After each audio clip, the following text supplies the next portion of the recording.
On a déjà dit pourquoi Denis.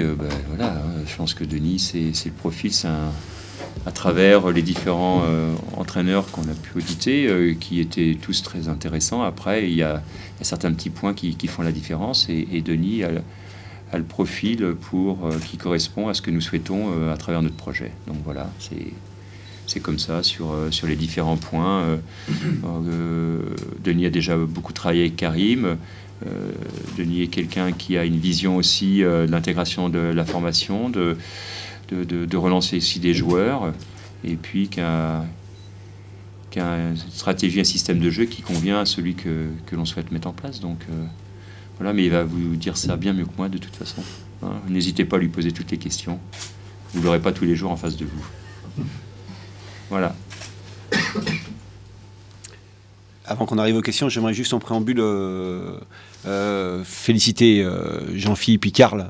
C'est important parce que ils avaient une mission difficile pour la fin de saison, donc c'est normal que je l'évoque. Et puis juste également avoir une pensée pour Régis Brouard, parce que je suis bien placé pour savoir que lorsqu'on finit pas une saison, c'est toujours très, très difficile. Donc voilà, c'est normal que moi qui arrive, en tout cas, je puisse porter un clin d'œil à celui qui était en place. Voilà.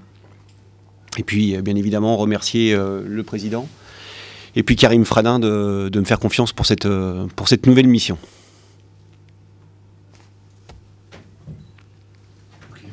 Dans quel état d'esprit vous arrivez après cette période vous n'avez pas dirigé le club entre novembre et juin. Ouais.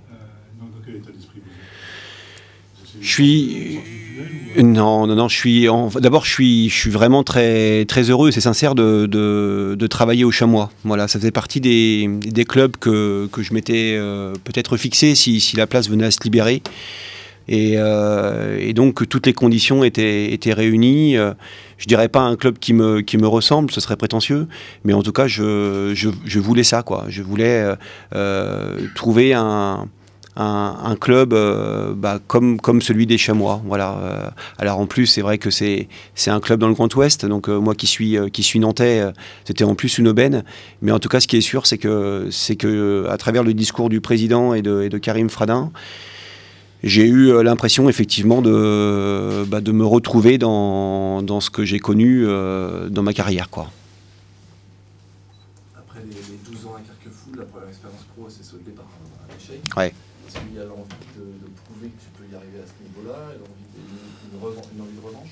Je suis pas comme ça. Je trouve que des fois, je sais pas si c'est dû à la France, mais je trouve que on met plus en avant des fois un petit échec que l'ensemble des choses qu'on a pu faire. Je crois que c'est Carlo Ancelotti qui disait dans le foot, le problème c'est qu'une défaite te balaye tout ton palmarès. Et moi, j'ai vécu 5 mois à Paris. Voilà, j'ai vécu 5 mois à Paris. Ça a été une expérience. Certes, le club n'a pas réussi à se maintenir, mais ça a fait pour moi que 16 matchs. Donc c'est compliqué de résumer quelque part mon expérience pro à ce petit temps de travail. C'était une expérience, voilà. Il y a toujours ce sentiment de frustration de savoir si j'étais resté à la tête du club à Paris, si j'avais pas pu relever l'opération maintien, puisqu'on était à l'époque, quand je me suis fait licencier, on était qu'à 2 petits points du premier relégable. Voilà, mais c'est comme ça. Donc aujourd'hui, je préfère retenir mes 20 premières années plutôt que ces 5 mois. Je voudrais rebondir juste sur cette question, parce qu'évidemment, on se l'est posé, nous, à travers les audits, et je pense que c'est... On va pas dire que c'est une bonne chose, c'est jamais une bonne chose, mais c'est bien sûr... Un entraîneur sait que ça peut se terminer comme ça. Et l'expérience que Denis a vécue, elle a été douloureuse, mais elle sert, on apprend aussi. Vous savez, une saison comme nous venons de vivre, nous aussi, les conclusions, elles sont claires. On est conscient qu'il y a des choses qu'il faut modifier, qu'il faut améliorer. Certainement que pour Denis, rien n'était simple d'aller au Paris FC. Ce qui est sûr, c'est que on ne peut pas condamner un entraîneur sur 5 mois par rapport à tout ce qui a été fait avant. Donc je crois que c'est... à la limite, ça peut aussi servir de vivre ces moments-là et de réagir comme Denis sait le faire. Donc ça, c'est important aussi. C'est très très important d'avoir une réaction à travers l'échec positive. Je crois que ça permet d'avancer. Quel regard vous plus globalement sur le club. Mais c'est aussi, j'ai eu la chance, on va dire, ces derniers temps quand même d'avoir quelques autres approches. Et si aujourd'hui j'ai choisi Niort, c'est que non seulement il y a tout ce qu'on a dit auparavant par rapport à l'équipe première, par rapport au projet qu'on m'a présenté, mais il y a aussi le fait que au niveau des jeunes, au niveau de la qualité des éducateurs, au niveau de l'état d'esprit qui règne au niveau du centre de formation, tout ça me plaisait parce que moi j'ai envie aussi d'avancer dans ma carrière, et quand je dis avancer, c'est pas seulement sur l'aspect individuel, et je pense que on pourra y arriver tous ensemble. Et quand je dis ça part du staff de l'équipe première, mais ça va aussi avec ceux du centre de formation. C'est avoir une vraie discussion rapprochée avec eux, c'est faire en sorte qu'il puisse y avoir une vraie passerelle entre les jeunes et les seniors, donc bien évidemment de la CFA2, mais de la CFA2 à la Ligue 2. Voilà, et ce qui m'intéresse, en tout cas, je ne suis pas un entraîneur qui aime prendre son baluchon tous les ans et changer de club régulièrement. Je vous ai dit, ça fait 21 ans que je suis dans le milieu, et sur les 21 ans, j'ai fait 4 clubs. Dans les 4, il y a 5 mois à Paris. Donc, comptez un peu le nombre d'années où généralement je reste en situation. Ce qui m'intéresse, c'est ça. Alors après, je ne suis pas naïf. Je sais que malheureusement, on fait une profession où de temps en temps, c'est un peu plus court. Mais il y a plein de clubs, on pourrait en citer. On pourrait citer Angers, on pourrait citer Lorient, on pourrait citer Guingamp, qui sont des clubs qui ressemblent pour moi à Niort. Et je pense que du coup, le projet, il est global. Et moi, c'est ce qui m'intéresse. C'est un projet qui est assez vaste, mais en tout cas, je suis convaincu qu'à travers la discussion, la communication avec les éducateurs qui sont en place, on va pouvoir, j'espère en tout cas, passer de très bons moments à Niort. Voilà, c'est comme ça que je le conçois. Aussi, de pouvoir vivre longtemps avec le même entraîneur. Mais après, comme le dit très justement Denis, parfois c'est compliqué. Mais notre volonté est la même. Hein. Voilà.